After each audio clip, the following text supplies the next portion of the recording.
Hello, and welcome to Around the Political World with John Rothman. I am your host, John Rothman. If you're a fan of the show, make sure to hit the follow button on the top right of Apple Podcasts, Spotify, or wherever you are listening. When you hit follow, leave a review or share an episode with a friend. It helps other people discover the show, keeps us going, as I like to remind you each and every day, it expands our base. We have a lot to cover this morning, so let me begin with an observation. Last night, I listened on Fox and on CNN to the accounts of the life and times of Kamala Harris. What I heard was entirely predictable.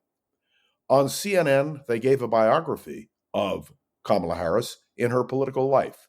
I thought it was fair and balanced, but certainly was sympathetic to Kamala Harris. On Fox, I heard blasts at Kamala Harris. Everything negative you could possibly think of.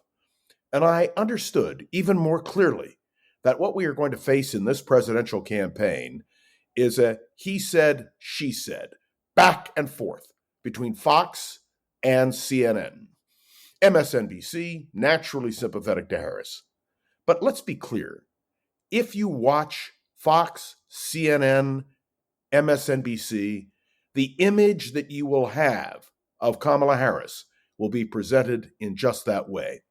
I was fascinated this morning when an equation was made of Amalek, the great enemy of the Jewish people, with Kamala, as if the two were equivalent.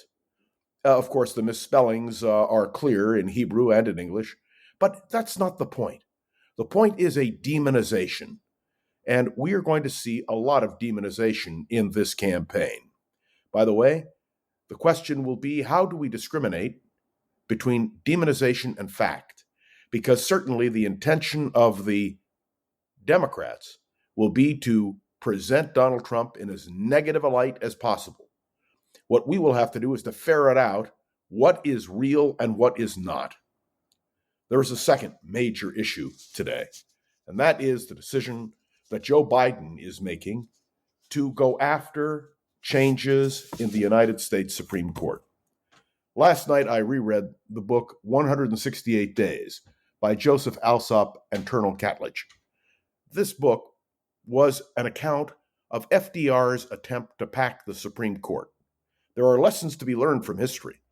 Joe Biden's proposals today, which we will analyze in greater depth once his speech is delivered, when one looks at it, it's not theoretically or practically possible. Neither states are in line to vote for a constitutional amendment, nor is Congress in line to do that, nor, to be very honest with you, is it possible for Congress to agree on changes in the Supreme Court. In other words, what Joe Biden is doing is going through an exercise, not real politics. The Supreme Court will be an issue in this campaign, but as I have noted in every presidential campaign since I started doing commentary, the question is who will be president, because the president will reshape the Supreme Court. But I'm going to be interested in the battle, and if you want to read a great book, The 168 Days by Joseph Alsop and Turner Catledge. It recounts a moment in history, but a moment that, well, I think we're about to repeat. Another major issue that we confront is the question of what's happening in the Middle East. As you know, a dastardly attack was emanated and performed by Hezbollah in Lebanon. Let me just point out that this is not a one-front war. Israel is at war on four fronts, with Hamas in Gaza, with the Houthis in Yemen, with Hezbollah in Lebanon, and with Iran overseeing and operating their efforts in supporting their allies. And I would venture the thought that Iran's imminent possession of a nuclear capability adds more fuel to the fire. These are not easy times in the Middle East, and Prime Minister Netanyahu said today that Israel will react vigorously, harshly, to what has come from Lebanon.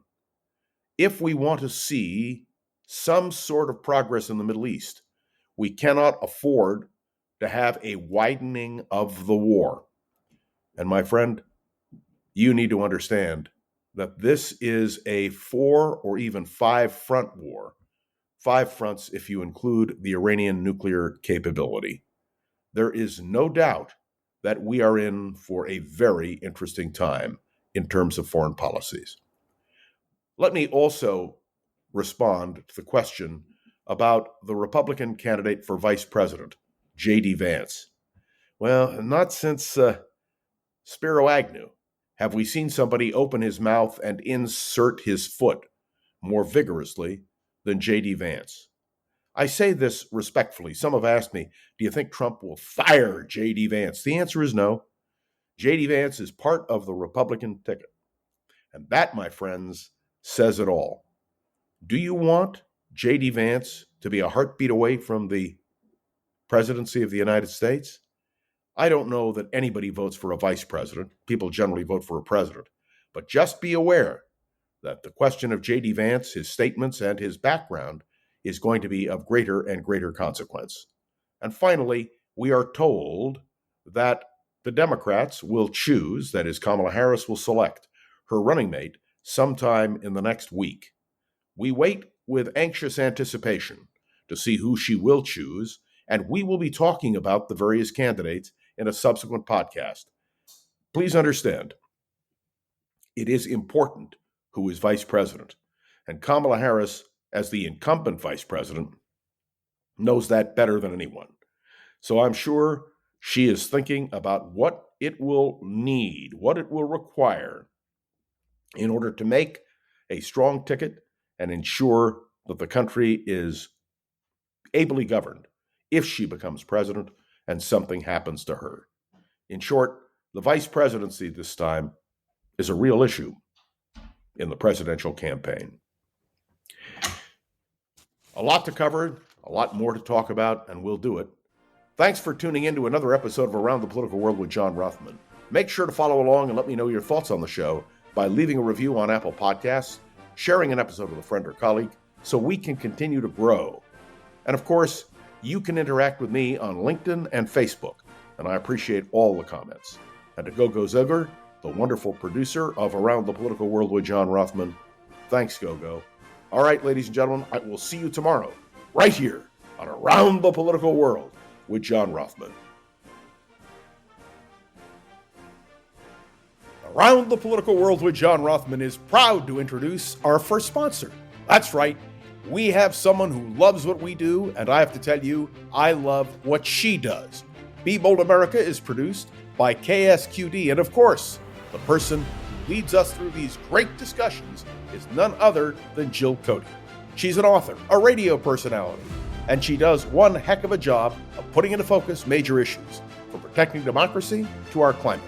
Let me tell you, the topics on the podcast are serious. It's not for the faint of heart, but that's to say the show is for all of us. Be bold in America. In an election year, what can we do to increase discussion, debate, and the rest? I'll tell you what we can do. Listen to Jill Cody as she exposes all of us to the issues. You can tune in on Apple Podcasts, Spotify, YouTube, or wherever else you like to get your shows. So this is John Rothman, delighted, pleased, thrilled to endorse Jill Cody's wonderful program, Be Bold, America.